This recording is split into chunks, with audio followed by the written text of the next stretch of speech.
Namaku Fang Hua, gadis keturunan Cina yang kini tengah berkunjung ke tanah Minangkabau bersama kedua orang tuaku, karena satu alasan yaitu perdagangan. Jatuh cinta dengan bujang Minang bukanlah satu hal yang aku duga. Aku suka berkelana ke negeri orang ikut bisnis perdagangan kedua orang tuaku, selama ini aku tidak pernah jatuh cinta dengan pria tanah asing. Tetapi setibanya aku di tanah ranah Minangkabau, pria dengan senyuman indah itu tiba-tiba memikat hatiku. Aku tidak tahu menahu tentang tanah ranah Minang hingga berani jatuh cinta di sana tanpa tahu bahwasanya negeri itu mempunyai adat istiadatnya sendiri. Aku terlanjur jatuh cinta sebelum tahu adat ranah Minang yang membuatku mendapatkan kesulitan dalam hal apapun. Loka Minangkabau nun indah seketika luput dalam perasaan, luka yang ku dapat membutakanku membuat lupa segalanya. Ambo Banamo, namaku, Sultan Ranan Piliang anak sulung dari Bapak Musral Amri yang bergelar Datuak Mangkuto Alam orang paling disegani di kampung Ambo. Adat di Minangkabau adalah menurut garis keturunan ibu, ayah Ambo memiliki suku Caniago dan amak Ambo memiliki suku Piliang, itu alasannya mengapa nama belakangku diberi kata Piliang. Di Minangkabau, jika seorang anak laki-laki menikahi seorang perempuan maka anaknya akan menyandang suku yang serupa dengan sang ibu. Lalu bagaimana dengan laki-laki Minang yang menikah dengan perempuan yang memiliki adat yang bertolak belakang dengan adat Minangkabau? Tentu anak yang dilahirkan tidak memiliki suku atau marga, hal demikianlah yang dihindari oleh kebanyakan orang Minang termasuk ayah dan amak Ambo. Namun jentaka ku dapat, gadis asing yang kutemui di surau sore itu, berhasil memikat hatiku. Dari sana kisah si bujang Minang dan si hadiah Cino dimulai. Adat yang berbeda menjadi sumber kesulitan dalam hubungan Ambo bersama dia. Tetapi anak muda pekak seperti kita tetap keras kepala mempertahankan hubungan yang entah apa akhirnya dari tiada restu ini. Gadis dengan paras rupawan itu tersenyum saat pertama kali melihat persawahan di tanah Minangkabau. Rambut panjangnya berkibar mengikuti irama angin yang menerpa. Dia dan kedua orang tuanya baru saja sampai di tanah ranah Minang, bersama bendi yang dijadikan alat transportasi mereka bertiga menuju tempat tinggal seorang yang menyewakan rumah untuk mereka. Kuda bendi yang mereka naiki terus berlari kecil menuju tempat yang dituju dengan diarahkan oleh sang kusir. Hingga sampailah mereka di depan suatu rumah yang khas dengan gonjong di atas atapnya, seorang laki-laki paruhbaya turun dari atas rumah bersama dengan sang istri yang mengenakan baju kurung dan selendang yang diikatkan di kepala. "Selamat datang di tanah Minang, Saudara Fang," sapa sang pria paruhbaya sambil menjabat tangan laki-laki bermata sipit yang baru saja datang bersama istri dan anaknya. "Aku tahu, kau pasti membaca suratku Huang Sise." Fang menyambut jabatan tangan orang yang memiliki guntingan wajah yang hampir mirip dengannya. "Perkenalkan, ini istriku Yin." Wanita dengan gaun putih polos dengan rambut disanggul dengan hiasan sasak bermotif bunga di kepala menunduk sambil tersenyum ke arah Sise dan istrinya. "Dan ini putriku, Fang Hua." Gadis dengan paras menawan dengan setelan gaun putih polos itu melakukan hal yang sama seperti sang ibu. "Gadis yang jelita," puji perempuan berbaju kurung itu dengan tulus, membuat Hua tersenyum dengan canggung. Bukan kali pertama dirinya dipuji jelita oleh orang lain akan tetapi Hua masih saja salah tingkah ketika dipuji. "Mari masuk, panas jikalau terlalu lama di luar." Perempuan berbaju kurung yang kerap dipanggil dengan sebutan Halimah itu mengajak tamunya untuk menaiki jenjang rumah gadang yang ia tinggali. Keluarga Fang mengikuti jejak Halimah, menaiki satu persatu anak tangga untuk bisa sampai di pintu rumah gadang dan bagonjong tersebut. "Ibu, bolehkah aku tinggal lebih lama di luar? Aku masih mau menghirup udara yang menyejukkan ini," Hua berbisik pada sang ibu. Gadis itu sangat menyukai suasana negeri yang baru saja ia datangi ini. "Baiklah, aku akan bilang pada ayahmu." Fang Hua tersenyum saat sang ibu memberinya izin untuk tidak ikut ke dalam rumah dan membiarkannya menikmati udara sejuk ini lebih lama lagi. Hua melirik sekitar, ada begitu banyak pohon kelapa yang berbuah lebat, pokoknya tampak bersih seperti terawat dengan baik. Rerumputan di bawah pohon kelapa itu juga tumbuh menghijau dengan baik. Mata Hua kemudian memandang lebih jauh, gadis itu mendapati para petani yang tengah bekerja di sawah mereka masing-masing yang berada di seberang jalan yang tadi Hua lewati bersama bendi. Sawah-sawah itu belum ditumbuhi padi sehingga tampak mencoklat sampai ke ujung nun jauh di sana. Deretan pesawahan itu tampak indah dengan air yang tergenang di dalamnya memantulkan bentuk langit yang biru dengan sedikit awan membuat pemandangan yang tak kalah indah. Hua seperti melihat langit di atas tanah dibuatnya. Indah. Puji Hua pada pemandangan yang saat ini ia lihat. Hua beranjak dari posisinya menuju batang pohon besar yang ada di pinggir jalan dengan sebuah kursi panjang yang terbuat dari bambu di bawahnya. Sesampainya di sana, Hua langsung mendudukkan dirinya di atas kursi bambu yang tidak memiliki sandaran itu. Hua sebenarnya sedikit lelah usai melakukan perjalanan jauh tetapi menikmati pemandangan dan udara yang sejuk ini seakan rugi untuk dilewatkan. Hai. Hua terkejut saat tiba-tiba sebuah suara yang cukup melengking berada di sampingnya. Hua menoleh dan pemandangan yang Hua dapati pertama kali adalah sebuah senyuman lebar milik seorang gadis dengan gaun yang tidak berbeda jauh dari Hua. Kau pasti Fang Hua bukan? Anak dari tamu ayahku. Ayahku sudah menceritakan isi surat ayahmu waktu itu dan aku telah menunggu kedatanganmu. Perkenalkan aku Huang Jiang, tetapi ibuku memanggilku Ratih. Kau tahu kenapa aku memiliki dua nama? Itu karena ayahku ingin memberikan nama Cina padaku tetapi ibuku bersikeras memberikan nama Minang padaku dan terjadilah mereka memanggilku sesuka hati mereka. Ayahku memanggil Jiang dan ibuku memanggilku Ratih. Jadi kau mau memanggilku dengan nama apa? Fang Hua tersenyum kikuk setelah sebelumnya ia terkejut dengan kecepatan berbicara Ratih. Gadis berambut sebahu itu berucap dengan satu tarikan nafas. Aku sarankan, kau memanggilku Ratih saja. Ratih kemudian duduk di samping Hua ikut memandang persawahan di depan mereka. Tentu bagi Ratih ini adalah pemandangan yang biasa sebab pemandangan ini yang Ratih lihat setiap hari. Baiklah, Ratih. Wah, bahasa Indonesiamu sangat bagus. Ratih memuji walaupun baru satu kata yang Hua ucapkan. Bisa dibilang aku besar di tanah Nusantara, karena ayah dan ibuku banyak berbisnis di sini. Tetapi aku baru pertama kali ke tanah Minang. Fang Hua benar, ia mungkin sudah berkelana hampir ke seluruh Indonesia bersama kedua orang tuanya tetapi baru pertama kali menginjakan kaki di tanah Minang. Fang Hua gadis berdarah Cina yang besar di tanah perantauan dan dirinya beserta orang tuanya acap kali datang ke Indonesia. Tak jarang pula mereka lama menginap di Indonesia membuat Fang Hua mengharuskan diri belajar bahasa Indonesia. Ingin berkeliling? Hua tentu tertarik dengan tawaran yang diberikan Ratih barusan. Hua ingin melihat tanah Minang ini lebih luas. Kau ingin mengajakku berkeliling tanah Minang? Tidak. Aku tidak akan sanggup mengajakmu berkeliling tanah Minang. Aku hanya ingin mengajakmu berkeliling di kampung ini saja. Ratih tentunya terkejut, bagaimana bisa ia mengajak Hua berkeliling tanah Minang yang luas? Bukankah kampung ini tanah Minang? Hua terheran, sebab gadis itu menyangka kampung kecil inilah yang disebut tanah Minang. Iya, termasuk tanah Minang. Tanah Minang itu luas bukan kampung ini saja. Hampir seluruh Sumatera Barat itu tanah Minang.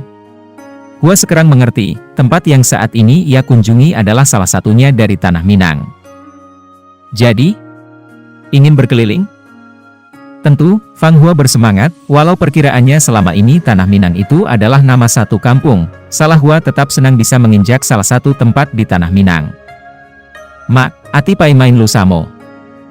Ratih yang semula sedikit berteriak agar sang ibu yang ada di atas rumah mendengar suaranya. Siapa namamu? Hua, Fang Hua. Ati pai main sama Hua lu mak. Assalamualaikum mak.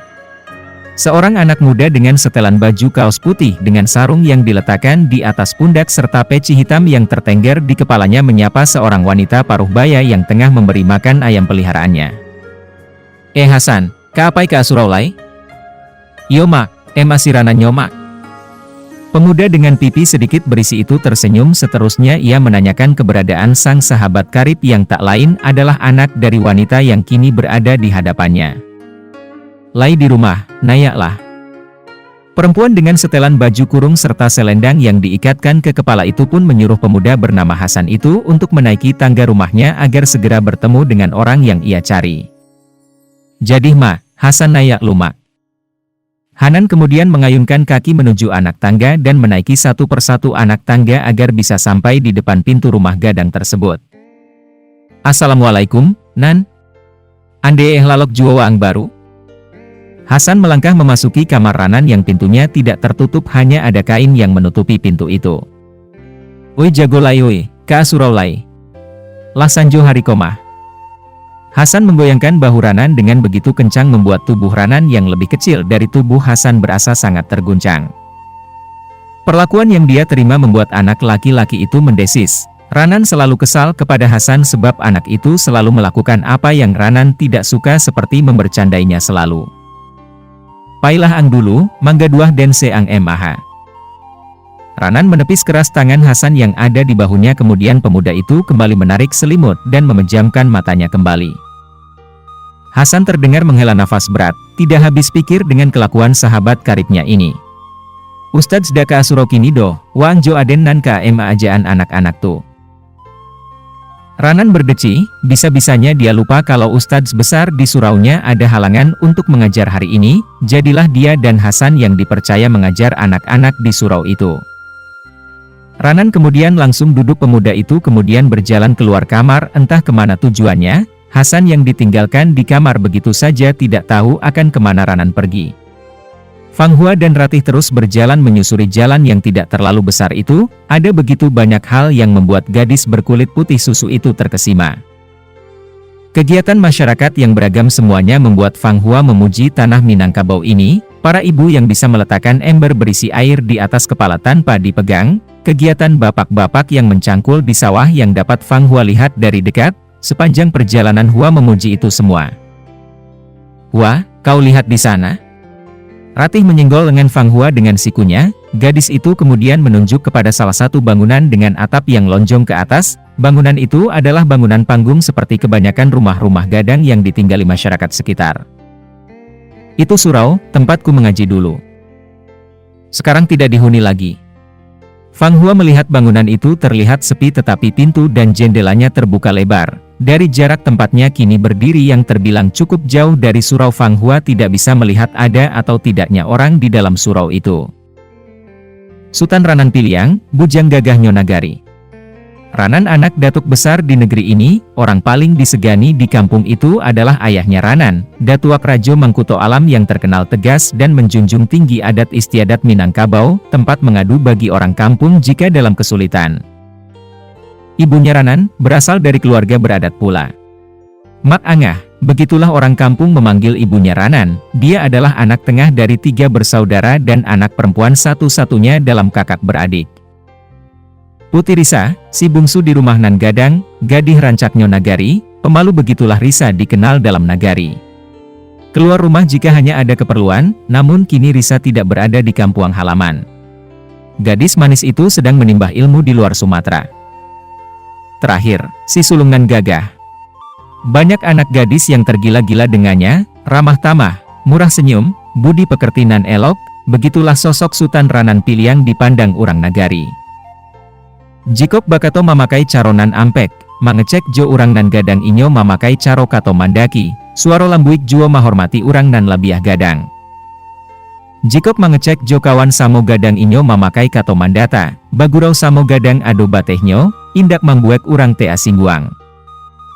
Kato malereang inyo gunokan katiko mangecek ka urang nan digadangkan atau dalam artian lain urang nan dihormati. Begitulah, orang kampung melihat sosok Ranan. Apalagi kini Ranan baru saja pulang dari tanah Jawa sehabis menimba ilmu di sana. Sekarang disinilah Ranan berada, di tengah anak-anak berjiwa muda dan bersemangat menuntut ilmu. Di surau yang sudah berumur lama itu Ranan mengaji anak-anak dengan kurang fokus. Pikiran anak muda itu terus-menerus berhenti di beberapa waktu lalu, di saat ia menemukan 2 gadis di halaman surau. Salah satu dari 2 gadis itu berhasil mengunci pikirannya, tatapan lembutnya, senyuman manisnya selalu terbayang dalam pikiran pemuda itu. "Oi!" Ranan terkesiap kala Hasan mencolek bahunya, bahkan Ranan tidak sadar kalau Hasan sudah berdiri sudah cukup lama di sampingnya. Harilah malam, pulanglah Waklai. Ranan bahkan tidak sadar kalau cuma kelompok yang ia ajar yang tersisa di dalam surau, maka dengan begitu Ranan dengan segera membubarkan kelompoknya. "Anan ang pikian?" Hasan bertanya setelah anak-anak dari kelompok yang Ranan ajar telah turun semua dari surau. "Batu?" Ranan bangkit dari posisi duduknya kemudian menunduk kembali untuk mengangkat dama, sebuah benda penerang bagi orang Minang zaman dulu. "Bamanuang jo nampak dek den." Hasan berjalan di belakang Ranan yang menuju ke atas mimbar surau, untuk meletakkan Al-Quran yang ia pakai sebelumnya di tempat penyimpanan Al-Quran yang telah disediakan. "Anak gadih nan samoratih tadi, angkau nyosia." Ranan meniup dama yang masih ia pegang membuat penerangan di sekitar semakin remang. Lah pasti orang Cino, pai ba bisnis jo apaknyo Ratih, ba kok dek ang batanyo inyo. Mereka sampai di mulut surau, karena Hasan yang paling belakang mengharuskan pemuda itu untuk menutup pintu surau. Hendak baado. Ranan dan Hasan sama-sama mengambil sebatang obor dan menyalakannya dengan membakar ujung obor itu pada api obor yang lebih besar yang berada di tiang bagian luar surau. Jan mengecek ang suko ka orang Cino tunan. Hasan menyamakan langkahnya dengan Ranan untuk bisa melihat ekspresi yang kawannya itu perlihatkan. Hasan menghela nafas ringan saat ia bisa melihat jawaban dari pertanyaannya barusan dari raut wajah Ranan saja. Janak cubo-cubo lainan, apak anda tuak gadang di nagari. Indah mungkin inyo ka mambulihan wangjo orang Cino tuba jadi. Jan mengecek sabalun di cubo, Hasan. Kareh angok. Keduanya kemudian melanjutkan perjalanan pulang dengan obor masing-masing di tangan dengan perbincangan yang sudah berubah. Di dalam sebuah kamar di balik kelambu putih Fang Hua masih belum bisa tertidur, bayangan senyuman manis milik seorang pemuda yang ia temui tadi siang terus menghantuinya. Di saat gadis berkulit putih susu itu memejamkan mata selalu senyuman milik pemuda itu yang ia lihat dalam gelapnya picingan mata. Hua tidak mengerti mengapa senyuman itu menggila untuknya. Fang Hua terkesiap kala pintu kamarnya diketuk dari luar. Ia keluar dari kelambu untuk membukakan pintu kamar yang Hua kunci dari dalam. Ibu? Ada apa? Hua terkejut saat melihat sang ibulah yang berdiri di depan pintu kamarnya saat ini. Hua? Kau belum tidur? Ibu mengira kau sudah tertidur. Belum bu, masuklah sebentar. Fang Hua membukakan pintu itu lebih lebar lagi agar sang ibu bisa masuk. Apa kau menyukai kamarnya? Ibu Fang Hua mengecek kasur di kamar itu apakah empuk atau tidak. Aku menyukainya bu, semua yang ada di tanah Minang ini aku menyukainya. Juga. Fang Hua menggantung kalimatnya, membuat sang ibu berbalik menatapnya menunggu kalimat selanjutnya putri tercintanya itu. Ibu, bagaimana kalau aku menyukai laki-laki Minang? Hua memberanikan diri untuk berkata jujur. Ibu Hua tersenyum mendengar itu, ini kali pertamanya sang putri membahas rasa sukanya kepada lawan jenis tentu sang ibu senang. Kau sudah nakal ya sekarang, berani menyukai seorang laki-laki. Wanita dengan piyama putih itu berjalan mendekat ke arah sang putri. Ibu tidak masalah tentang itu, asalkan anaknya orang baik-baik. Hua tersenyum kemudian memeluk sang ibu, entah bagaimana ia mengatakan kalau sebenarnya ia menyukai seseorang yang tidak tahu kalau Hua menyukainya. Ratih terus meringis di balik selimut tebal yang membaluti tubuh kecilnya, tubuhnya menggigil padahal gadis itu sudah memakai pakaian yang tebal dan tubuhnya sudah ditutup dengan selimut tebal. Ratih tidak tahu harus meminta pertolongan kepada siapa, jangankan untuk makan bangkit dari posisi tidur saja Ratih rasa ia tak sanggup. Kedua orang tuanya telah pergi berdagang sejak subuh tadi, tinggallah Ratih seorang diri rumah itu. Harapan Ratih muncul ketika pintu rumahnya terdengar diketuk dari luar dan seseorang memanggil namanya. Ratih ingat suara itu adalah milik teman barunya Fang Hua. Cukup lama Hua berulang kali memanggil nama Ratih dari luar rumah namun gadis itu tidak mendengar sahutan apapun padahal pintunya tidak dikunci. Hua memutuskan untuk masuk dan langsung menuju kamar Ratih yang sebelumnya Hua telah ketahui letaknya di mana. Ratih, apa kau di dalam? Hua menyibakkan kain yang menutupi pintu kamar Ratih. Ratih? Apa kau sakit? Hua melangkah masuk mendekati tempat tidur Ratih yang ditutupi kelambu berwarna putih itu. Hua tahu bahwa Ratih berada di balik kelambu itu. Ratih? Kali ini Hua menyubak kain kelambu milik Ratih agar dirinya bisa melihat keadaan Ratih. Hua terkejut saat melihat Ratih yang mengigil kedinginan dengan wajah pucat pasi serta keringat dingin yang mengalir di jidat gadis itu. Astaga Ratih, suhu tubuhmu panas sekali. Hua semakin terkejut saat tangannya ia tempelkan pada jidat Ratih. Kemudian tanpa mengatakan apa-apa Hua keluar dari kamar Ratih, sedikit melangkah cepat menuju dapur untuk mengambil wadah yang akan ia isi dengan air. Setelah memenuhi wadah di tangannya dengan air yang ia ambil dari dalam ember dari luar rumah yang terletak di bagian sudut dapur, Hua kembali berjalan dengan cepat menuju kamar Ratih. Sesampainya di kamar, Hua membuka lemari kecil yang ada di samping ranjang Ratih mencari kain yang bisa ia gunakan untuk mengkompres Ratih. Sepertinya kompres ini tidak bereaksi pada tubuhmu, kau tidak punya obat-obatan. Ratih menggeleng kecil untuk merespon pertanyaan yang berikan Hua. Sudah cukup lama Hua menunggu kompres itu berharap benda itu bisa menurunkan suhu panas tubuh Ratih, tetapi tidak ada hasil apapun. Bilang padaku kemana aku harus mencari obat-obatan itu? Hua kasihan melihat Ratih, ia tidak bisa melihat orang yang sedang sakit seperti ini tanpa melakukan apa-apa. Pasar. Dengan suara lirih Ratih menjawab. Membuat Fang Hua mengangguk dengan paham dan percaya diri. Dengan langkah cepat, gadis Cina itu pergi meninggalkan rumah Ratih dengan tujuan ke suatu tempat yaitu pasar. Untuk mendapatkan obat untuk Ratih. Cukup lama Hua berjalan di jalan kecil itu dengan pikiran yang terus tertuju pada Ratih, kini sampailah Hua di persimpangan dan di sanalah gadis itu ingat akan sesuatu. Tunggu, aku tidak tahu di mana letaknya pasar itu. Hua menghentikan langkahnya kemudian ia membalikkan tubuhnya berniat untuk kembali ke rumah Ratih. Aku di mana sekarang? Apakah aku tadi hanya berjalan lurus saja? Atau aku mengikuti jalan yang bersimpang? Hua dibuat bingung oleh keadaan sekitarnya, ia baru 2 hari di sini dan Fang Hua belum pernah sekalipun berada di tempat kini ia berdiri. Aku harus kemana sekarang? Hua terus melihat sekitar, gadis itu kebingungan sekarang.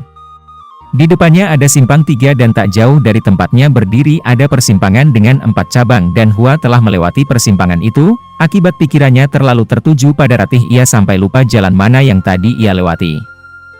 Fang Hua terus merutuki dirinya sendiri, bukannya membantu Ratih ia malah mempersulit dirinya sendiri. Hua takut mengambil jalan yang salah dan nanti dirinya malah semakin tersesat di negeri orang. Uni? Cari apa Uni? Hua terkesiap saat suara lain ia dengar begitu dekat dengannya, Hua spontan berbalik. Bak kata pepatah, bujuk dicinta ulam pun tiba. Pemilik senyuman indah kemarin sore kini hadir di depan mata Fang Hua dan untuk kedua kalinya Hua mengagumi sosok di hadapannya saat ini, parasnya memang menawan aura orang baik terpancar jelas di wajah laki-laki itu. Uni? Laki-laki itu kembali memanggil sosok perempuan di hadapannya pasalnya perempuan itu tampak tak berkedip sedikit pun dan terus menatapnya lekat. Hah? Oh itu, maaf. Hua gelagapan ia dibuat salah tingkah karena telah ketahuan menatap lekat pada sosok laki-laki di hadapannya dan kini Fang Hua memilih untuk menunduk menyembunyikan mukanya yang memerah. Diam-diam Ranan tersenyum di hadapan Hua, perempuan di hadapannya ini ternyata adalah sosok yang lucu. Kau yang bersama Ratih kemarin bukan? Ranan basa-basi, padahal ia ingat dengan jelas bahwasanya gadis di haudanya ini adalah orang yang sama dengan yang ia temui di halaman surau kemarin sore. Kau mengingatku? Hua mengangkat perlahan kepalanya untuk menatap wajah Ranan kemudian Hua kembali menunduk sebab ia menemukan Ranan tersenyum membuat Hua tidak sanggup menatap senyuman itu terlalu lama. Tentu. Lalu, sedang apa kau di sini? Oh itu, aku tersesat. Hua menjawab dengan sedikit ragu, mengingat ia tersesat akibat ulahnya yang gegabah dan membuatnya terlihat bodoh. Ranan tidak bisa menahan tawanya lagi tapi untung yang keluar hanya kekahan kecil, membuat jantung perempuan di depannya tanpa Ranan sadari berdetak dengan kencang. Kenapa bisa? Masih dengan tawa kecilnya Ranan bertanya membuat Hua semakin merasa malu. Ratih sakit, dia bilang obat hanya ada di pasar. Aku langsung pergi tanpa bertanya di mana letaknya pasar itu. Walau setengah mati akibat malu, Hua masih tetap menjelaskan asal mula dirinya tersesat. Ingin ke pasar. Kebetulan sekali tujuan kita sama. Kalau begitu ayo ikut denganku, akan kutunjukkan jalannya. Masih dengan senyuman lebarnya, Ranan berjalan lebih dulu. Menyadari orang yang dia ajak tidak mengikutinya Ranan berbalik badan dan mendapati Fang Hua masih berdiri di tempat dengan kepala yang masih menunduk. Kau tidak mau ikut? Baiklah, aku cuma mau memberitahumu. Biasanya orang baru di kampung ini akan diganggu dulu sama penghuni sekitar. Mendengar ucapan Ranan seketika Hua merinding spontan gadis itu berlari kecil mendekati Ranan. Hua percaya pada ucapan Ranan barusan. Kau lihat persimpangan itu? Ranan menunjuk persimpangan yang berada di belakang Hua, gadis itu pun ikut menoleh ke arah Ranan menunjuk. Konon katanya yang bisa melihat persimpangan itu hanya orang-orang yang sedang diganggu penghuni daerah sini. Hua semakin dibuat takut oleh Ranan, melihat raut wajah Hua yang terlihat waspada membuat senyuman Ranan semakin melebar. Tidak salah Ranan menaruh perasaan. Ranan kemudian melanjutkan langkahnya dengan terus memantau Hua apakah gadis itu mengikutinya atau tidak, dan ternyata gadis itu malah berlari kecil untuk menyamakan langkahnya dengan Ranan. Sebelum mengikuti ke pasar, aku perlu tahu siapa nama Mu. Fang Hua, cukup panggil aku Hua. Ranan mengangguk-angguk, akhirnya ia mengetahui nama sosok yang semalam membuatnya tidak bisa tidur akibat terlalu memikirkan sosok itu. Tadi kau bilang, yang bisa melihat persimpangan itu hanya orang-orang yang sedang diganggu. Tadi kau bisa melihatnya bukan?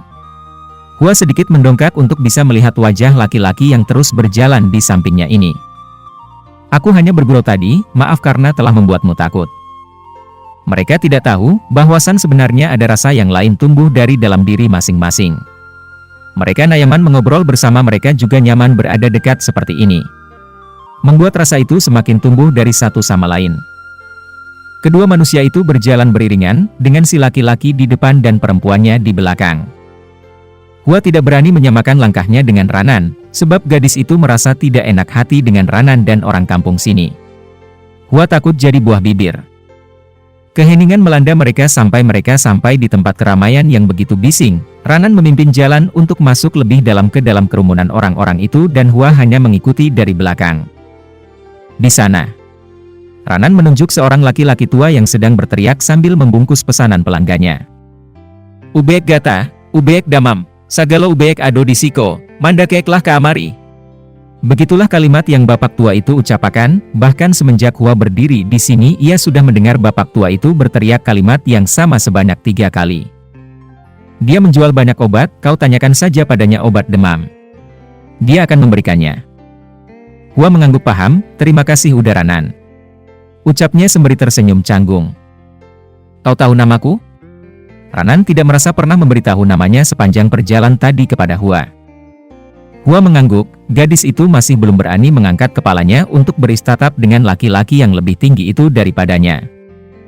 Dari Ratih, baiklah kalau begitu aku permisi. Hua menunduk, kemudian langsung pergi begitu saja dari hadapan Ranan, meninggalkan lelaki itu dengan perasaan senang. Ranan jadi berpikir kalau Hua menanyakan banyak hal tentang dirinya kepada Ratih. Hua berjalan dengan cepat menuju dagangan bapak tua yang menjual obat itu. Fang Hua tidak bisa menyembunyikan senyumannya. Gadis itu senang tidak tertolong. Sekarang Hua sadar kalau dirinya benar-benar menyukai laki-laki bernama Ranan itu. Anak cari apa? Begitulah kalimat sambutan dari si bapak tua yang Hua dapati. Beruntung bapak itu tidak menggunakan bahasa Minang yang Hua tidak mengerti, jadinya Hua bisa paham apa yang bapak tua itu maksud.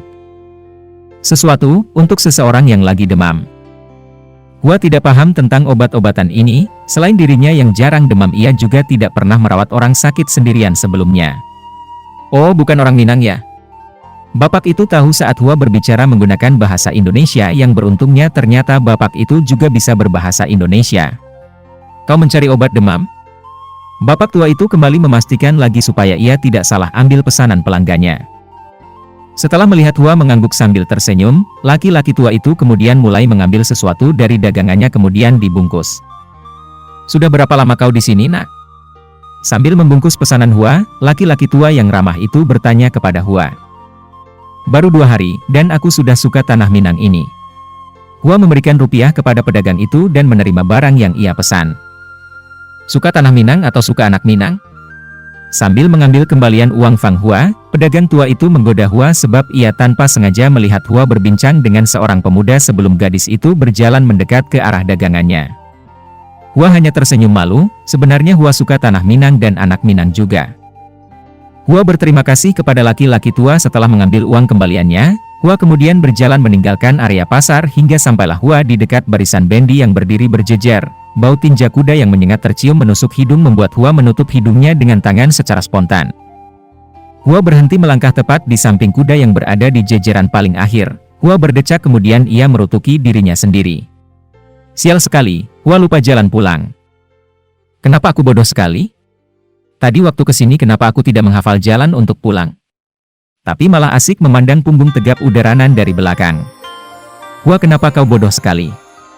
Fang Hua mengoceh sendirian, dia benar-benar merutuki dirinya sendiri. Hua beranjak menepi sebab dari belakang ia mendengar bunyi sepatu kuda yang bergesekan dengan jalanan hingga menimbulkan bunyi yang khas. Sudah dapat dipastikan kalau itu adalah bendi yang berisi penumpang. Hua semakin menepi saat kuda itu berhenti berjalan tepat di belakangnya. Hua berpikir mungkin dirinya menghambat jalannya bendi itu. Lekaslah naik, kau akan berjalan sama Pi Rumah Ratih. Hua mengenal suara itu, suara milik seorang yang hari ini membuat jantung Hua berdebar dengan sangat kencang. Hua segera menoleh ke belakang dan benar saja ia mendapati sosok Ranan yang lagi dan lagi tersenyum lebar ke arahnya. Laki-laki itu duduk di atas bendi bersama orang lain yang Hua baru pertama kali lihat. Fang Hua tentu senang sekali, di saat ia kehilangan arah dan tersesat Ranan selalu tiba untuknya, bahkan Hua sudah mengira kalau ini pertanda ia dan Ranan berjodoh. Hua lalu berjalan mendekat ke arah belakang Bendi. Saat Hua hendak menaiki Bendi, gadis itu sedikit kesulitan. Selain gaunnya yang panjang yang menimbulkan kesulitan, tinggi badan Hua juga jadi masalah untuk menaiki Bendi yang tinggi ini. Lagi-lagi Ranan terkekeh melihat gadis yang mengeluarkan raut wajah lucu di hadapannya saat ini. Ranan kemudian bangkit dari duduknya, laki-laki itu kemudian menjulurkan tangannya untuk membantu Fang Hua. Tidak perlu ditanyakan lagi seberapa gugupnya Hua sekarang, saat kulit tangannya menyentuh kulit tangan Ranan seperti ada sengatan listrik yang membuat kejut pada jantung hingga membuat jantung berdebar lebih kencang, bahkan debaran kali ini melebihi saat tadi Hua bertemu Ranan di persimpangan sebelum ke pasar. Setelah berhasil naik, Ranan kembali duduk di samping seorang yang terlihat seumuran dengannya serta membiarkan Fang Hua duduk dengan posisi berhadapan dengannya. "Punya rencana berapa lama kau di sini?" Pertanyaan dengan nada sinis itu keluar dari bibir seseorang yang sedari tadi berdiam diri melihat segala tragedi yang terjadi. Hal itu membuat debaran jantung Fang Hua akibat masih gugup seketika mereda. "Aku tidak tahu, orang tuaku menyewa tempat tinggal di sini." Belum sempat juga menyelesaikan kalimatnya, laki-laki dengan kaos berwarna putih kecoklatan dengan sarung yang ia sandang serta peci yang dipasang tidak dengan cara sebenarnya itu memotong kalimat Hua. "Itu berarti kalian akan tinggal lama di sini," ucap si laki-laki yang memasang peci yang sepatutnya bagian depan ke depan bagian belakang ke belakang malah pindah menghadap kanan dan kiri. Hua tidak bisa berkata apa-apa hingga ia melihat Ranan menepuk paha si laki-laki berpeci terbalik itu dengan sangat kuat hingga si peci terbalik meringis. "Jangan ambil hati, dia memang jahat." Setelah Hua tersenyum canggung, tidak ada yang mereka bicarakan lagi sepanjang perjalanan hingga sampai di depan rumah Ratih. Ranan turun lebih dulu dari Bendi kemudian kembali menjulurkan tangannya untuk membantu Hua turun dari Bendi. "Terima kasih banyak udah Ranan," ucap Hua tulus. Dia tidak tahu sampai kapan dirinya akan berkeliaran di luar sana akibat tersesat jika tidak bertemu Ranan. Lain kalau jangan keluar sendirian lagi. Setelah Hua mengangguk dengan senyuman yang bersusah payah ia sembunyikan, Ranan kembali ke atas Bendi dan melanjutkan perjalanan ke rumahnya masih bersama dengan temannya yang mengenakan peci terbalik itu. Hasan terus melihat ke belakang dengan raut wajah tidak suka. Ia terus memperhatikan sesosok gadis yang baru saja turun dari Bendi yang kini dinaiki oleh Hasan dan Ranan juga seorang kusir yang dari tadi hanya diam. "Angnan kayoselah, Ranan." Begitulah kalimat yang Hasan ucapkan saat siluet perempuan tadi telah hilang di balik belokan yang baru saja mereka lewati. Kini tatapan heran ia tujukan pada sahabat baiknya yang sedari tadi membuat Hasan jengah. "Apanya?" Ranan menjawab dengan wajah kebingungan tidak tahu kemana tujuan pertanyaan yang diberikan oleh Hasan barusan. Hasan berdeci, Ranan ini benar-benar tidak mengerti atau malah pura-pura tidak paham? "Angyo bana suko ka orang Cino tu?" Tanpa sadar Hasan bertanya dengan nada tinggi. Walaupun mendengar nada tinggi dari Hasan, Ranan hanya tersenyum tanpa berniat menjawab pertanyaan dari Hasan barusan. Senyuman lebar dari Ranan membuat Hasan paham dan mendapatkan jawaban dari pertanyaannya sendiri. Hasan menghembuskan nafas berat. "Bapikialah ang Ranan. Kalau ang kawin sama orang Cino tuh, indak basuku anak ang." Setengah emosi Hasan berbicara setengah senyuman yang Ranan berikan. "Ingat, apak ang pangulu adaik di nagariko. Aden yakin makdat waktu dak kma agiah ang restu. Aden tahu, tapi kalau hatilah kanai dak bisa diubah lai." Begitulah jawaban yang Ranan berikan pada celotehan panjang dari sahabat karibnya itu, membuat Hasan hanya bisa geleng-geleng kepala. "Panek dan ngecek sama orang kareh angoko." Itulah akhir dari percakapan mereka siang itu, dengan Hasan yang berusaha menenangkan diri sendiri agar tidak kembali memberikan pengarahan kepada Ranan dan dengan Ranan yang terus terbayang-bayang gadis asing yang baru saja datang ke negerinya itu. Dia siang yang sama di hari yang sama, Hua berlari kecil di halaman rumah milik keluarga Ratih menuju tangga rumah dengan wajahnya yang jelita dihiasi senyuman yang juga jelita. Hua sampai di depan rumah, dibukanya sendal yang ia pakai kemudian masuk ke dalam rumah dan langsung mengambil segelas air ke dapur dan membawakannya ke kamar Ratih. "Ratih, kau sudah baik kan?" Hua melihat Ratih yang sudah duduk bersandar pada kepala ranjang langsung menghampiri temanya tersebut. "Aku rasa begitu, ini semua karena kompres yang kau beri padaku, Hua." Ratih melirik selendang yang meresap air yang kini telah terpendam di dalam wadah berisi air yang terletak di lantai kamar Ratih. "Ngomong-ngomong, kenapa kau lama sekali?" Mendengar pertanyaan itu, wajah Hua yang semukah sumringah kini sedikit berubah menjadi kesal. Ia tidak suka mengingat dirinya yang tersesat akibat kebodohannya sendiri. Tadi aku tidak bertanya arah jalan ke pasar kepada MU sebelum pergi meninggalkan rumah, alhasil aku tersesat. Hua menunduk, kemudian dalam hitungan detik gadis itu kembali mengangkat kepala memperlihatkan wajah sumringahnya kembali pada Ratih. Beruntung ada orang baik yang mau membantuku. Hua tersenyum dengan lebar. Siapa? Ratih semakin mengernyitkan dahi saat melihat Hua malah tersenyum-senyum malu di hadapannya. Udah, Ranan. Kenapa kau tersenyum seperti itu saat menyebutkan nama Ranan? Oh, apa kau menyukainya? Ratih sepertinya lupa pada dirinya yang sedang sakit. Terbukti dari gadis itu Hua berteriak-teriak sekarang. Sepertinya. Hua malu-malu, pipinya memerah bahkan daun telinganya pun ikut memerah. Ah, kau terlihat seperti ayahku ketika sedang malu, telinganya memerah. Atau jangan-jangan kau anak ayahku? Ah, lupakan. Itu akan sulit, Hua. Ratih kemudian meraih obat yang ada di tangan Hua untuk ia teguk bersama segelas air yang sudah berpindah tangan terlebih dahulu padanya. Apanya yang sulit? Menjadi anak ayahmu? Hue, kenapa ini pahit sekali? Walau kumpulan obat itu sudah berada dalam lambungnya, Ratih masih merasakan kepahitan dari obat itu. Bukan itu yang aku maksud, Hua. Kau menyukai Ranan kan? Itu yang aku maksud akan sulit. Ratih mengelap bibirnya membersihkan sisa-sisa air mineral yang barusan ia teguk lagi untuk menghilangkan rasa pahit yang masih tertinggal di mulutnya. Kenapa? Ratih menghela nafas berat sebelum ia berkata seperti, Minang punya adat, Hua, kau gadis kuat Minangkabau. Aku tidak bisa menjelaskannya karena aku masih terlalu kurang ilmu tentang adat. Tetapi sebaiknya, aku sarankan hindarilah jatuh cinta pada lelaki Minangkabau jika kau bukan gadis Minang. Matahari berganti dengan bulan, terang berganti gelap, bising aktivitas masyarakat sudah tak terdengar lagi di karutnya malam. Semuanya terlelap kecuali seorang pemuda yang sudah susah payah memejamkan mata namun tak kunjung terlelap. Ranan sudah beberapa kali membaca dia sebelum tidur, kemudian pemuda itu memejamkan mata untuk tidur namun tidak bisa. Senyuman seseorang yang hampir seperempat hati bersamanya terus mengganggu pikirannya. Suaranya, eloknya rupa serta jelitannya senyum terus terlihat saat Ranan memejamkan matanya ketika hendak tidur. Sampai malam sudah terlalu larut, Ranan akhirnya memutuskan untuk duduk dan mengambil sebuah kertas dan sebuah pulpen dari atas meja yang terletak di samping lemari kayu yang masih berdiri di dalam kamar Ranan. Laki-laki itu buka jendela kamarnya dan pandangan terang nan ramang akibat cahaya bulan berhasil menyejukkan mata Ranan. Di pandangan langit malam yang cerah, bintang bertabur di langit malam seperti suatu benda bercahaya yang sengaja diserahkan hingga berbentuk acak. Ranan kemudian mulai memainkan pena di atas kertas yang sebelumnya ia ambil. Dengan beralasan, ban 2, kayu yang jendela bagian bawahnya, Ranan mulai menulis di heningnya malam.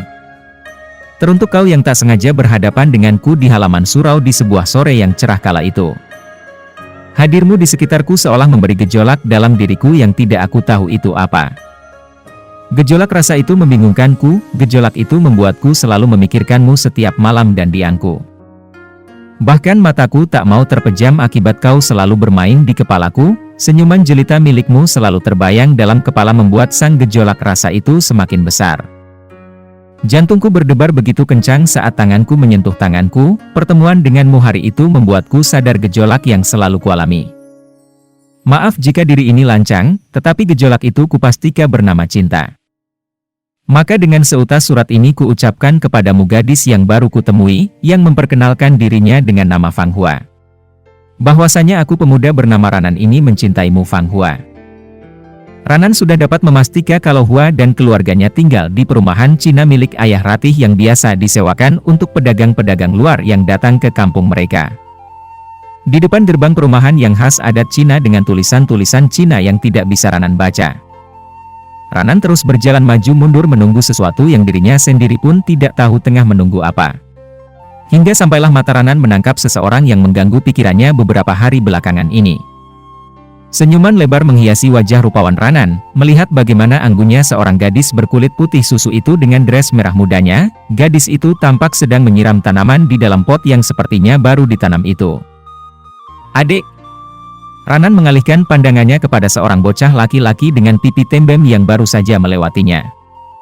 Bocah kecil itu berbalik badan untuk berhadapan dengan Ranan yang sebelumnya telah ia lewati. Awalnya anak itu ragu untuk mendekati Ranan saat Ranan menyuruhnya mendekat, Tetapi ketika Ranan tersenyum dengan lembut padanya, anak kecil itu jadi percaya kalau Ranan bukan pemuda yang jahat. "Maukah kau membantuku?" Ranan menggunakan bahasa Indonesia dengan anak itu sebab Ranan dapat menilai kalau si anak adalah keturunan Cina. Kemungkinan anak itu tidak mengerti bahasa Minang. "Kau lihat kakak yang di sana?" Ranan berjongkok menyamakan tingginya dengan anak itu. Pundak bocah itu Ranan rangkul dan tangan satunya lagi menunjuk Fang Hua yang tidak menyadari keberadaan Ranan. "Aku ingin memberikan sesuatu padanya, dengan bantuanmu. Bolehkah?" Bocah itu seperti berpikir keras, ia tidak mengeluarkan suara sedikit pun dari tadi. Wajah berpikir keras anak itu membuat Ranan terkekeh kecil. Kemudian pemuda itu berkata, "Tenang saja, aku akan memberimu ongkos." Ranan mengeluarkan satu tangkai permen dan selembar uang yang bernilai tidak terlalu tinggi itu. Pemuda itu kemudian memberikannya pada si bocah membuat anak kecil itu tersenyum lebar. "Jadi dah, wak tolongan udah." Sumringah sudah wajah bocah itu saat permen dan lembaran uang itu sudah berpindah tangan padanya. "Loh, kamu bisa bahasa Minang?" "Bisalah nyoda, awak lahia di siko. Bantu wak senan Cino nyomahda, ka Cino sealun pernah waklai. Jadi aponan ka awak tolongan magiahan kaun itu dah." Ranan mengernyitkan dahinya mendengar anak yang tadinya pendiam kini malah berceloteh panjang lebar.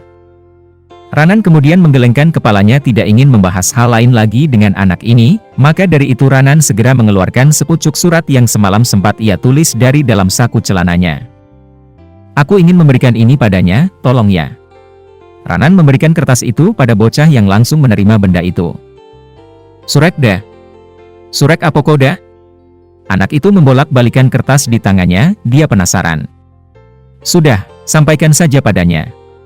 Kemudian dengan wajah polosnya anak itu menganggukkan kepala dan berterima kasih pada Ranan untuk upah yang ia terima dan langsung melancarkan aksinya dalam mengantar surat. Ranan gugup, maka segera ia membalikan badan dan mulai berjalan meninggalkan area gerbang kampung Cino tersebut. "Ni, Uni. Ado surek untuk aku ni." Hua menoleh ke belakang saat ia mendengar suara dari balik gerbang rumahnya. Maka dengan segera Hao menghampiri si pemilik suara dan membukakan gerbang kayu itu untuk anak laki-laki yang tengah mengangkat tinggi-tinggi sepucuk kertas di tangannya. "Surat, Uni." Anak kecil bersama pipi tembemnya itu menyodorkan sekertas di tangannya ke hadapan Fang Hua, membuat si gadis terheran-heran. "Dari siapa?" Walau setengah heran, Hua tetap menerima ukuran tangan dari si anak itu dan menerima suratnya. "Dari Uda Tunia." Anak itu menuju ke arah jalan uang sebelumnya ia tempuh. Entah ini kebetulan atau bukan, Hua dapat melihat sesosok laki-laki dengan celana dasar coklat dan baju kaos putih mulai melangkah meninggalkan area perumahan tempat Hua tinggal, dan Hua tahu siapa pemilik punggung itu. Hati Hua langsung memanas. Di pagi hari yang cerah ia mendapatkan kejutan yang tidak ia duga sebelumnya. "Terima kasih ya." Hua mengusap pelan pipi gembul anak itu, kemudian dengan segera gadis itu berlari ke dalam rumah menuju langsung ke kamarnya dengan pintu yang langsung ditutup bahkan dikunci. Hua membuka perlahan lipatan kertas itu dengan jantung yang berdetak dengan kencang. Hua gugup bukan main. Gadis bermata sipit itu kemudian mendudukkan dirinya di tepian kasur dan mulai membaca kata per kata tulisan tangan yang ditulis oleh Ranan. Sepanjang membaca surat Hua sudah tidak bisa lagi menahan senyumannya akibat malu, bahkan wajahnya sudah terasa panas saat ini. Sudah bisa dipastikan kalau wajah Hua kini tengah memerah. "Oh Tuhan, aku harus bagaimana?" Hua bahkan tidak tahu harus melakukan apa, ulah dirinya yang terlalu senang dan malu. Hua berdiri dari duduknya kemudian berjalan mondar-mandir di dalam kamar. Sesekali gadis itu berteriak kecil, sangat kecil, sambil menutup mukanya dengan selembar kertas yang masih setia ia genggam. "Tunggu, aku kemana? Aku harus mengapa?" Hua berlonjak kecil di tempat, sungguh Hua terlalu senang sampai ia tidak bisa berpikir lurus. "Aku butuh saran." "Ratih?" "Iya, aku harus bertemu Ratih." Hua langsung pergi meninggalkan rumah dan berjalan cepat menuju rumah Ratih yang tidak berada di kawasan kampung Cino tersebut.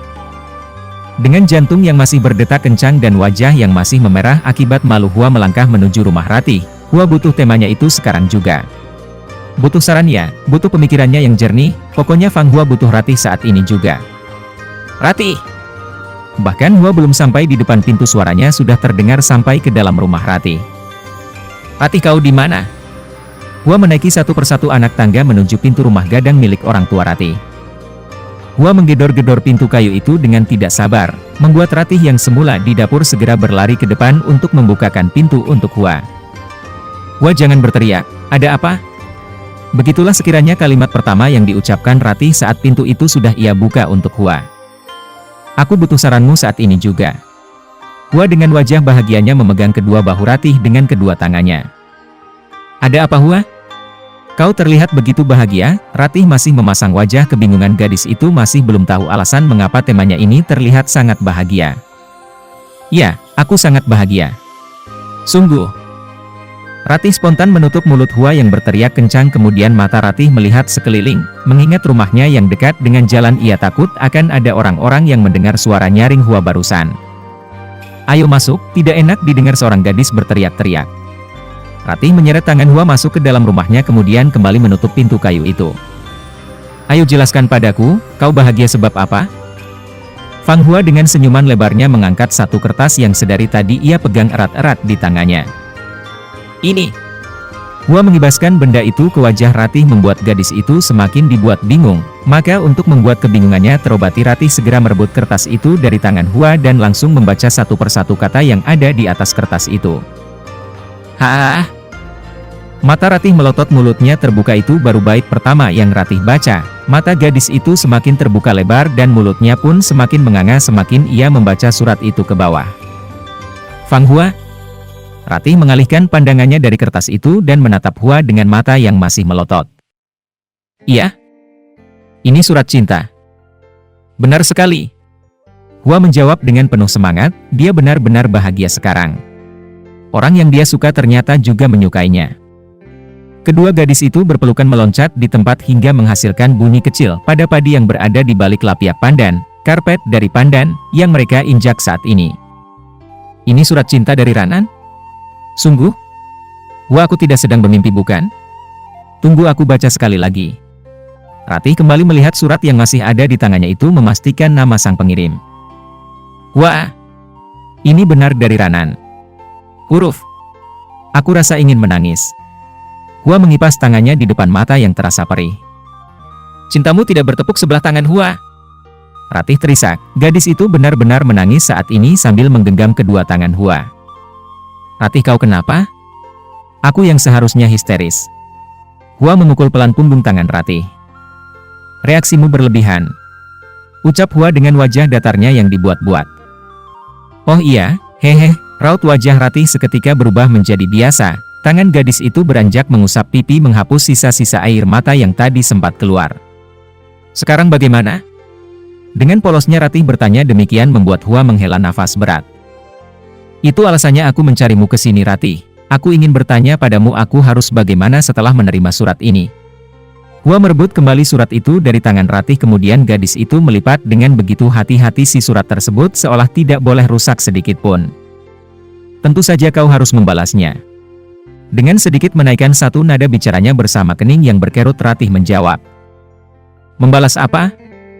Hua jadi tidak fokus karena terlalu sibuk menyimpan surat dari Ranan di dalam saku-saku rok merah mudanya agar tidak rusak atau hilang atau mungkin tertinggal di rumah Ratih. Surat itu tentunya Hua, apalagi memang? Ratih yang mudah kesal pagi ini sudah dibuat kesal oleh Hua yang tiba-tiba tidak cepat tanggap. Aku tidak bisa. Hua merengek, dirinya bukan tipe gadis yang puitis dan tak bisa merangkai kata, apalagi ini untuk seseorang yang ia suka. Jangankan menuliskan surat, untuknya menulis nama orang itu saja di atas sebuah kertas sudah membuat Hua gugup setengah mati. Apa susahnya? Kau tinggal tulis apa yang kau rasa terhadapnya.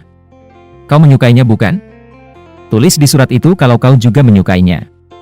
Aku ini memang tidak pernah berbalas surat cinta dengan seseorang, tetapi setidaknya aku paham tentang itu. Asal kau tahu, aku ini penyuka puisi dan aku sering mendengarkan puisi-puisi indah di radio. Ratih membanggakan dirinya. Tapi aku benar-benar tidak bisa, Ratih. Hua kembali merengek. Kupastikan kau bisa. Waktu yang pas untuk menulis surat adakah malam hari? Kau bayangkan saja wajahnya dan tulis apa yang kau rasa saat membayangkannya.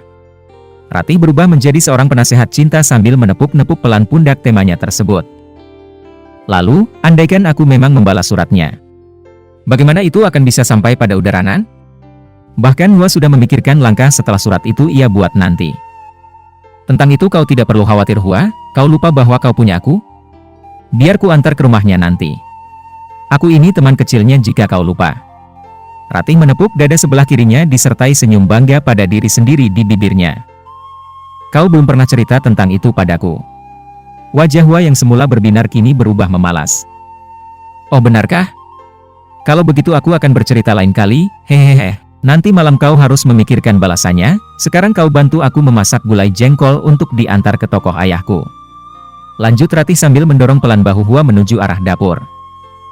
Terang matahari sudah tenggelam di ufuk barat kali ini bukan tak tampak menggantikannya, lebih tepatnya tertutup awan hitam yang mengandung hujan.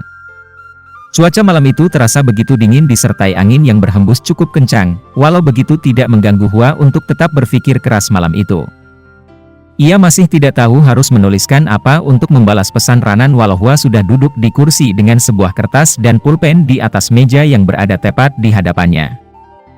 Hingga ia ingat pesan Ratih padanya tadi pagi, hingga Hua tiba-tiba saja membayangkan kembali pertemuannya dan Ranan di persimpangan kala itu. Hingga senyuman terlukis di wajah jelita milik Hua, maka dengan begitu saja jarinya mengambil pulpen dan mulai menari di atas kertas yang telah Hua sediakan sedari tadi. Rembulan tak terlihat malam ini, tetapi hatiku masih saja terang benderang. Angin berhembus begitu kencang tetapi hatiku tetap saja menghangat. Hanya satu penyebab dari itu semua, yaitu mengingat senyuman indah milikmu. Semula aku mengira hanya dirikulah yang merasakan gejolak asing di dalam diri ini terhadapmu, tetapi ternyata tanpa kuduga kau juga merasakan hal yang sama padaku. Aku tak bisa berbohong, bahwa aku bahagia saat menerima surat darimu. Untuk memberitahumu bahwa aku memiliki rasa yang sama terhadapmu, maka ku tulis surat ini bertemakan angin malam. Melalui surat ini kukatakan padamu bahwa aku telah lebih dulu mencintaimu. Dariku, Fang Hua. Gadis yang terpikat saat pertama kali melihat Mu Udaranan. Pagi menjelang siang di saat matahari lagi teriknya Ratih berjalan menelusuri jalan kecil di kampungnya. Gadis berbaju kurung itu terus tersenyum dan menyapa siapapun yang ia lewati di jalan pagi itu. Ratih hendak menuju rumah seorang datuak terpandang di negeri ini. Sebenarnya ada rasa takut di hati Ratih karena wajah datuak besar itu sedikit menyeramkan karena selalu saja memperlihatkan ekspresi serius. Walaupun begitu Ratih tetap melangkahkan kaki menuju rumah sang datuak. Nanti Ratih akan beralasan ingin bertemu anaknya mumpung anak sang datuak adalah teman Ratih sedari dulu. Ratih menepati perkataannya pada Hua pagi kemarin, bahwa dia yang akan mengantarkan balasan surat dari Hua untuk Ranan. Walau sebenarnya kemarin Ratih berkata tidak terlalu serius sebab Ratih mengira Hua tidak benar-benar akan membalasnya. Ratih muncul di balik belokan yang cukup tajam dengan pohon pauah, sejenis buah-buahan berbentuk mangga besar yang tumbuh di pinggir lapangan besar di samping jalan itu. Rumput di lapangan itu biasa dimakan kerbau orang kampung ini dan pohon pawah itu biasanya digunakan untuk berteduh bagi si pengembala. Tetapi pada sore hari biasanya banyak anak-anak muda laki-laki yang menggunakan lapangan ini untuk bermain sepak bola. Ratih, bagaikan jelangkung yang datang tak diundang lalu pergi tak diantar, seperti itulah kedatangan sosok yang membuat Ratih hampir saja berteriak kencang karena terlalu kaget. Pasalnya sosok itu datang tiba-tiba entah dari mana. Sosok laki-laki bertubuh tinggi dengan ciri khas sarung yang diselempangkan di bahu serta peci yang dipakai terbalik itu menyadari wajah terkejut Ratih, maka dari itu laki-laki itu menyengir lebar sama persis seperti kuda. Pai ke apa sama bali pamasak? Pamasak di bali ke apak siriko. Woi adiak nan kamek juo rancak, kamat tempek tujuan kini ko. Hasan yang berjalan di samping Ratih berbicara dengan nada yang didramatisir, bahkan sekarang Hasan terdengar seperti seorang tokoh utama dalam cerita Randai. Jangan bicara kepadaku, aku adalah kotak pos.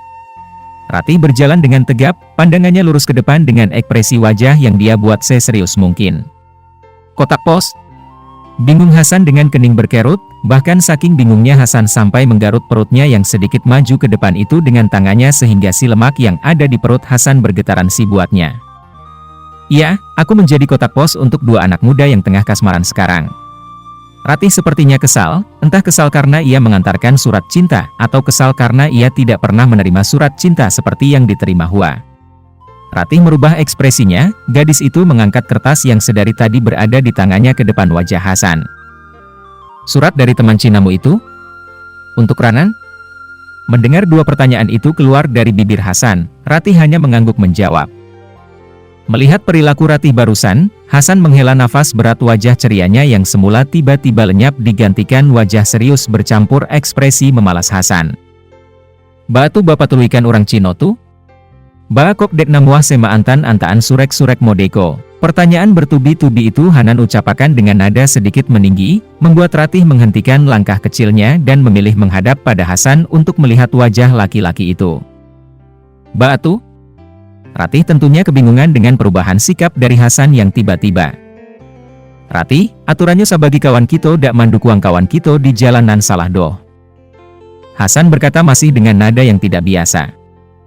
"Atih tahu kan, apak nyoranan datuak gadang di nagariko. Indap mungkin inyo keamaizinkan anak bujangnyo punyo anak nanda basuku." Nada bicara Hasan semakin meninggi, posisi mereka kini berdiri di pinggir jalan dengan posisi saling berhadapan dengan ekspresi masing-masing yang terlihat begitu serius. "Kalaulah cintonan mamintak, dak bisa digaduah lai. Dilarang pun gak akan mempan." Ratih ikut meninggikan suaranya. Sekarang Ratih tahu bahwa Hasan tidak ingin ada hubungan apapun antara Ranan dan Hua, bukan karena Hasan jahat, hanya saja Hasan ingin mencegah. "Mangkonyo kito taga sabalun manjadi, Ranan Johua nan ke atea seso ujuang nyo Ratih." Hasan berusaha meyakinkan Ratih untuk bisa percaya padanya. "Indah ka salasai hiduik kalau manantang adaik tu doh Atih." Sekali lagi Hanan berucap masih dengan niat yang sama, meyakinkan Ratih agar mau bersekutu dengannya. "Bisa. Buktinya orang tuaku dulu juga menentang adat. Mereka biak baik aja sama pi sekarang." Hasan memejamkan mata sambil menghirup udara sekitar dengan perlahan, berbicara dengan perempuan memang tidak semudah itu. Dimanapun dan siapapun itu, asalkan perempuan harus berbicara dengan nada yang lembut padanya. "Mereka beda Ratih. Sudahlah, aku tidak akan melarang mereka." Ratih berpaling dari hadapan Hasan. Gadis itu kembali melanjutkan perjalanannya menuju tujuannya semula setelah cukup lama terhenti karena mendengarkan Hasan berbicara. "Berarti kau juga ingin menentang adat?" Begitulah ucapan Hasan yang keluar dari bibir Hasan saat Ratih baru saja melangkah 3 langkah dari tempat Hasan kini berdiri. Jarak yang tidak jauh membuat Hasan tidak perlu berbicara dengan nada yang tinggi. Ratih menghentikan langkah kakinya, ia berdiri di tempat. Gadis itu tidak berniat untuk berbalik, bahkan hanya untuk sekedar melihat wajah Hasan saja. "Iya." Jawaban yang diberikan Ratih barusan berhasil membuat Hasan terdiam. "Kenapa adat harus melarang seseorang jatuh cinta? Kapan kita akan berkembang jika adat tak menginginkannya? Menikah dengan orang luar Minang saja tidak boleh." Masih dengan posisi membelakangi Hasan, Ratih terus berbicara dengan nada rendah membuat Hasan kehilangan kata-katanya. "Sudahlah, tidak baik laki-laki dan perempuan berduaan terlalu lama. Buruk pandangan orang." Ratih kemudian benar-benar melanjutkan perjalanannya menuju rumah Datuak Mangkuto Alam, meninggalkan Hasan sendirian di belakangnya. Laki-laki itu masih berdiri terdiam di tempat yang sama saat berbicara dengan Ratih tadi. Hasan tidak begitu terkejut saat Ratih mengatakan ingin mentang adat, sebab Hasan tahu Ratih ingin kedua orang tuanya hidup tenang di kampung ini tanpa dicibirkan lagi. Ratih punya suku karena ibunya orang Minang, gadis itu juga punya marga karena ayahnya orang keturunan Cina. Hasan tidak ambil hati tentang Ratih, sebab ia tahu Ratih hanya sedang dalam masa tak baik hati. Gadis itu hanya ingin kehidupan orang tuanya baik-baik saja di kampungnya sendiri. Hasan tahu di lubuk hati Ratih paling dalam ia cinta tanah Minang ini, dan Hasan juga tahu Ratih tidak benar-benar ingin menentang adat. Pagi belum tentu datang, namun seorang pemuda berperawakan bersih nan rupawan itu sudah turun dari rumah gadang ketika adzan berkumandang dari surau yang terbilang tidak terlalu jauh dari rumahnya. Dengan peci hitam polos yang bertengger di kepala, serta kain sarung yang dilipat rapih membentuk persegi panjang diletakkan di atas bahu sebelah kiri, tubuh pemuda itu dibaliti baju kokoh bernuansa putih polos serta celana dasar hitam. Surau terbilang ramai subuh itu. Kebiasaan orang kampung di sini memang sholat 5 waktu di surau sehingga membuat surau itu tak redup. Setiap 5 waktu sholat masyarakat akan menyempatkan diri untuk ke surau. Dikala sore sampai waktu isya, surau diisi oleh suara anak-anak yang menuntut ilmu di sana. Jangan lupakan pula anak-anak bujang yang tidur bersama di surau pulang ketika matahari telah muncul ke permukaan. Ranan tersenyum kepada seorang gadis saat mereka tidak sengaja bertemu di jenjang surau. Ranan mempersilahkan perempuan itu untuk naik lebih dulu ke atas surau baru disusul olehnya.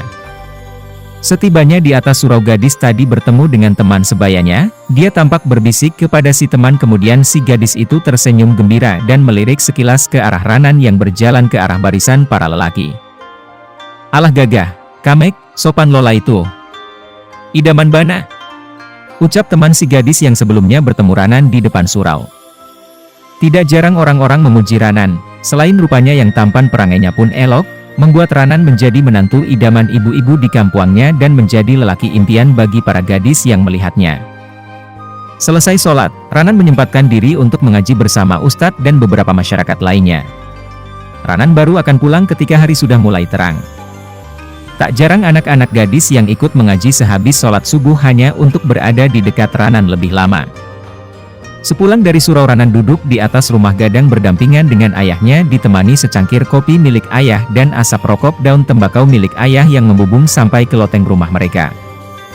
Anak dan ayah itu tidak saling bicara dalam waktu yang cukup lama. Ranan yang asik memandang dua ayam jantan yang sibuk adu tenaga karena memperebutkan satu ayam betina di halaman rumah lewat jendela, sedangkan ayah sibuk menggulung rokok tembakaunya. "Baranan? Aduh kaba untua karajo apo sudah sikolah ko?" Amak datang dari dapur dengan sepiring pisang goreng yang masih panas. Pisang itu Amak ambiak dari pokok sendiri yang tumbuh di belakang rumah. Setelah diperam beberapa hari, akhirnya Amak memutuskan untuk menggoreng pisang itu hari ini. Ayah meninggalkan rokoknya, ia juga ikut menoleh ke arah Ranan menunggu jawaban anak bujangnya itu atas pertanyaan yang diberikan Amak barusan. "Alah mak, alhamdulillah kampus Ranan mamanggia Ranan untuak jadi dosen di sinan. Surat panggilannya alah ado cuma Ranan minta wakatu untuk rehat sabanta di kampuang." Ranan kuliah di ITB selama 3 tahun, 2 minggu yang lalu pemuda itu wisuda dengan nilai tertinggi seangkatannya. Saat hari terakhirnya di Bandung, Ranan dipanggil salah satu dosen untuk datang ke kampus menemui pihak kampus, dan ternyata Ranan diberi surat resmi dengan isinya pihak kampus yang meminta Ranan untuk jadi dosen di sana. Ranan tentu langsung menerimanya. Menurut Ranan ini adalah keberuntungan baginya, ia tak perlu susah payah lagi mencari pekerjaan setelah lulus sarjana. Ranan meminta waktu untuk beristirahat dan menghabiskan cukup waktu di kampung halamannya terlebih dahulu, dan ternyata pihak kampus memberinya waktu istirahat selama 5 bulan, itu sudah lebih dari cukup bagi Ranan. "Berarti indah ka di kampuang angdu?"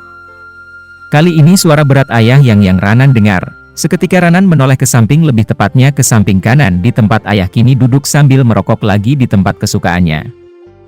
"Baitulah kiro-kiro ya, jikok adoa keturanan tantulai ke apulang ya." Ayah tak merespon. Laki-laki berperawakan tegas itu memang tidak terlalu banyak berekspresi, dia hanya akan berbicara seperlunya saja. Itu menjadi salah satu alasan orang kampuang menyegani ayah Ranan. Selain bergelar besar, ayah juga tipe orang yang sangat tegas. Jika dia berkata jangan, maka janganlah lakukan apa yang ia larang. Ayah selalu memegang prinsip sekali tidak selamanya akan tetap tidak. "Koka di Banduang tu angkarajo, lai daka urang sinan lominan tu Amak bisuwaktu?"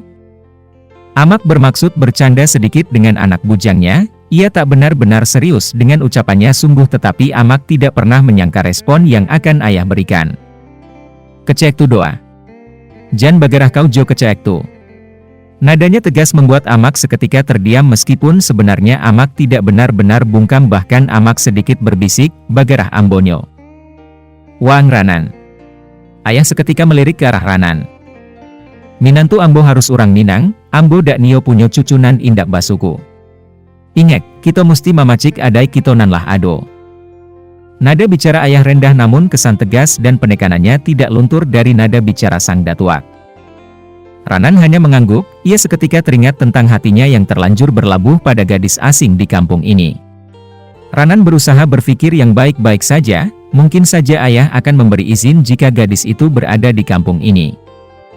Satu pertanyaan timbul dalam benak Ranan. Ia tak segan untuk bertanya pada ayah tentang adat, karena Ranan memang anak yang selalu mau bertanya tentang pengetahuan. Bahkan sejak kecil Ranan sudah bertanya banyak hal tentang adat istiadat Minangkabau pada ayah.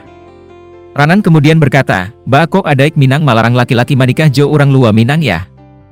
Ayah menghela nafas berat. Dengan tenang ayah mematikan api rokoknya dan membuang puntungnya ke dalam asbak yang sedari tadi berada di hadapan ayah. Adaik indah pernah malarang Ranan. Di Minangkabau jikok anak lahir dari suatu pernikahan, maka anak itu maambiak suku dari amaknyo. Tapi indaak jo adaik urang Lua Minang, mereka itu menganut sistem garis keturunan ayah, nan berarti jikok anak lahir dari suatu pernikahan maka si anak ambiak suku atau marga dari bapaknya. Iko nan membuat kita laki-laki Minang sabiaknyo mahindari manikah jo urang Lua Minang, adaik nan tak samo.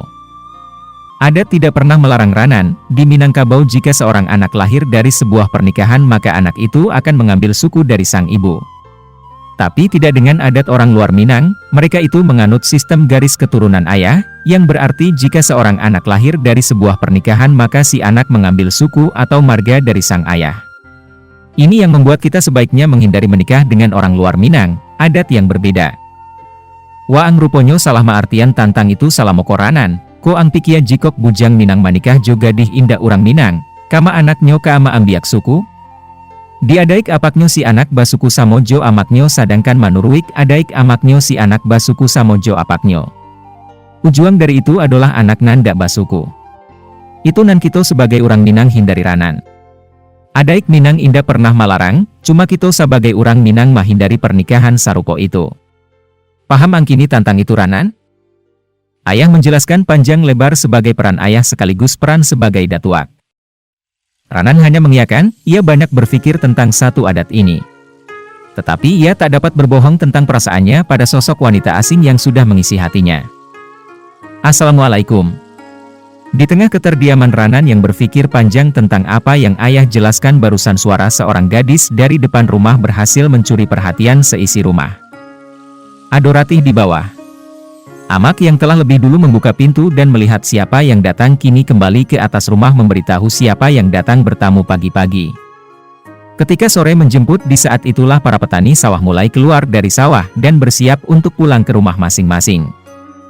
Jika di pagi hari jalan ramai karena masyarakat yang berangkat ke sawah dan ke ladang maka di sore hari jalanan akan ramai dengan masyarakat yang pulang dari sawah dan ladang masing-masing. Begitulah rutinitas orang-orang dewasa di kampung itu. Jika anak mudanya bagaimana?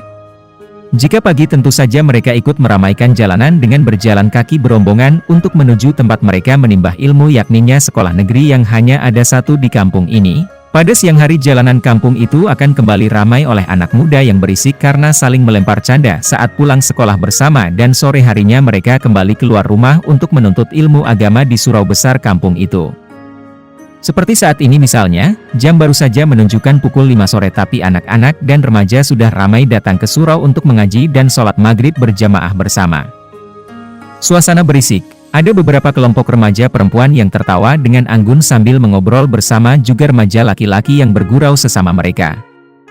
Suara teriakan anak-anak memenuhi sekeliling surau sore itu, ada yang berlarian karena dikejar temanya yang lain juga ada beberapa yang mengadakan permainan dalam bentuk berkelompok. Semua sibuk dengan teman masing-masing. Uti, Udin, jangan main di semua teca buah beko.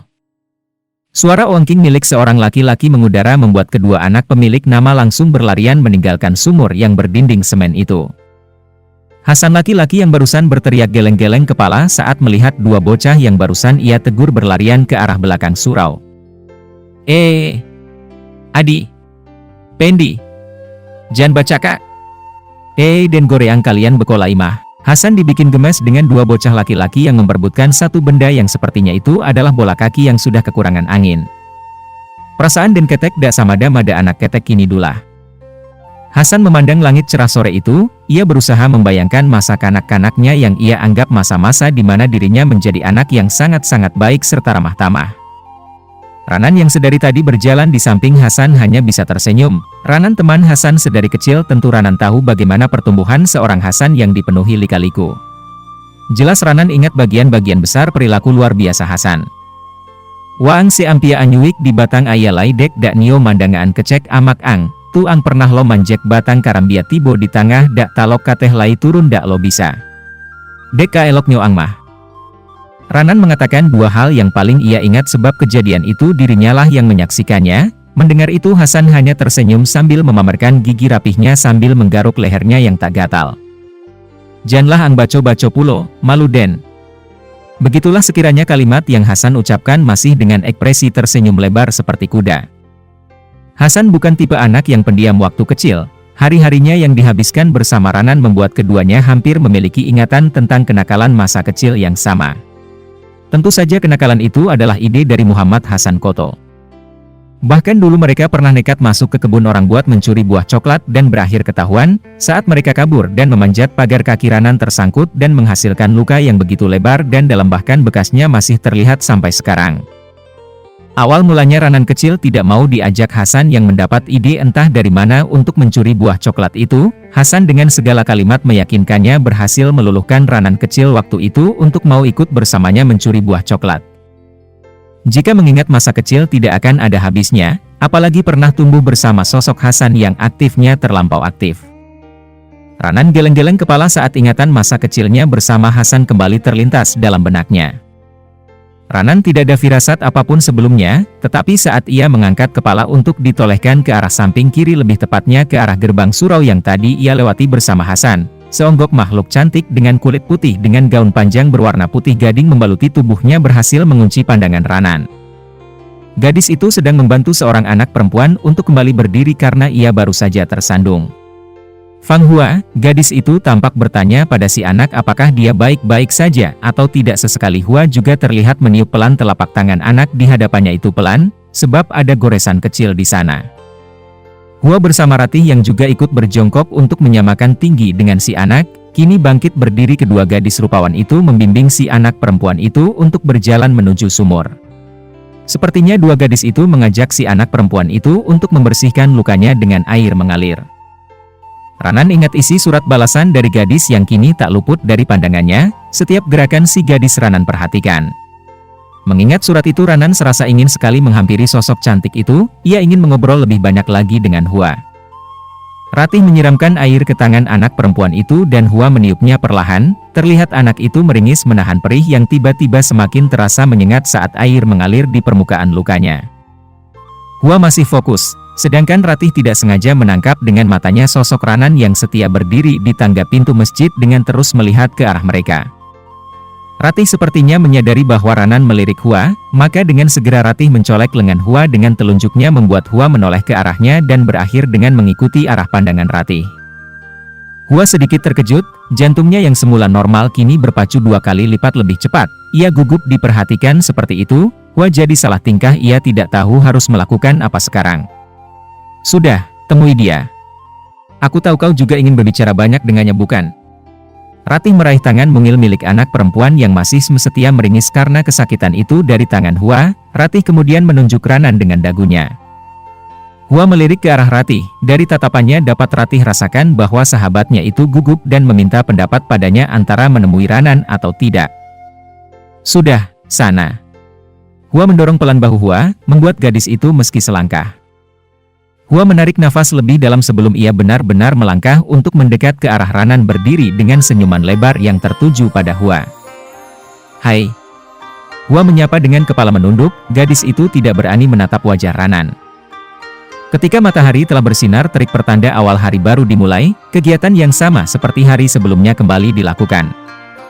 Para petani yang mulai beranjak ke sawah dan ke ladang dan para anak-anak yang sudah siap dengan setelan sekolah mereka kemudian bersiap-siap berangkat ke sekolah. Gelak tawa sekumpulan remaja sekolah menengah atas terdengar menghiasi jalan pada pagi itu. Mereka menuju tempat yang sama. Jadi yang disuruh sore patang tuyo bana polenyo udaranan? Seorang remaja yang memiliki tubuh sedikit berisi itu memulai percakapan dengan tema yang berbeda dari sebelumnya. Pertanyaannya barusan berhasil membuat keempat temannya yang lain ikut penasaran. Udaranan emako? Si rambut yang dikuncir tinggi keheranan sebab kemarin ia tidak berangkat ke surau karena ada satu alasan penting. Hal itu membuat ia tidak tahu menahu tentang apa saja yang terjadi di surau kemarin. Udaranan anaknya Makdatuak Mangkuto alam tuha. Si rambut sebahu menjawab. Adopolnyo tu? Siatu? Tantu dek kita orang ngonda. Ratna si rambut berkuncir tinggi terlihat sangat bersemangat ingin mendengar cerita lebih lengkap tentang gosip yang baru saja temanya mulai. Aduh, tahu kau ndak? Polnya orang Cino. Susisi badan berisi kembaki buka suara ia memperlihatkan tampang nyinyirnya yang kentara. Iyo. Padahal anak datuak lo, polnya orang Cino. Ratna seperti tak ingin kalah ia juga ikut menunjukkan raut wajahnya yang nyinyir. Kalau Mak Datuak tahu anaknya bapole sama orang Cino, dan pastiannya marabo gadang. Tina, si rambut sebau ikut-ikutan ia juga tak mau kalah dalam hal bergosip ini. Hus, alun tantu akak nan patang tu polenyo udaranan lai, endak usah kalian buek-buek kecek. Tea dan adek urang kampuang malu awak. Lagian ndak ado yang mangecean akak tu polenyo udaranan dohkan. Seorang gadis yang satu-satunya mengenakan jilbab di antara mereka juga satu-satunya yang hanya diam sedari tadi angkat bicara, ia juga satu-satunya yang masih berpikiran positif di antara teman-temannya yang lain. Sari, den dak du buek-buek kecek do. Aden mengecek sesuai fakta. Susi membela diri, ia berucap masih dengan tampangnya yang nyinyir. Nan mengeceak akak Cino tu polei udaranan ka Aden Kak Ratih langsuang mah. Susi menyombongkan diri membuat teman-temannya yang lain tentunya terkejut. Berarti obana tu kan? Kak Ratih kan kawannya udaranan apolai akak Cino tu kini dakek bana jo Kak Ratih sama keluarganya. Ratna menyimpulkan membuat teman-temannya yang lain diam-diam mengiyakan. Amaak dulu yo. Keempat gadis itu tiba-tiba terperanjat, sebab tiba-tiba saja seorang ibu-ibu dengan baju kurung dan selendang yang dijadikan penutup kepala kendului langkah mereka. Maangah? Baalaiko? Tadangga dayo dek maangah wak mengecek tadi? Susi berbisik pada teman-temannya agar maangah yang berada beberapa langkah di depan mereka tidak mendengarnya.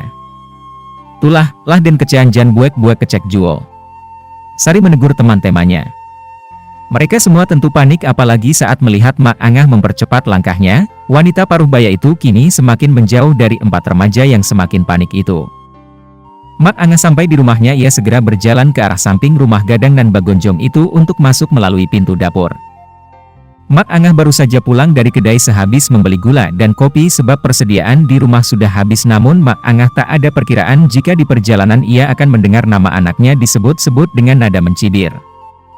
Mak Angah kebingungan antara dia percaya dan tidak dengan apa yang ia dengar dari mulut-mulut remaja tadi yang ia temui di jalan.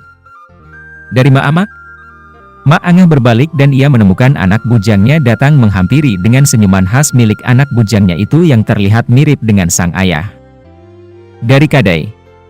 Mak Angah tidak bisa menyembunyikan ekspresinya membuat sang anak sadar dan membuatnya bertanya-tanya. Nan, Amak mio tanyo ciek. Sebelum sang anak bertanya, Mak Angah lebih dulu mengajukan permintaan persetujuan sang anak untuk dirinya bertanya.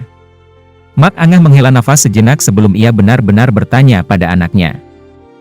Mak Angah menengok ke belakang punggung Ranan memastikan memang hanya ada mereka berdua di dapur saat ini.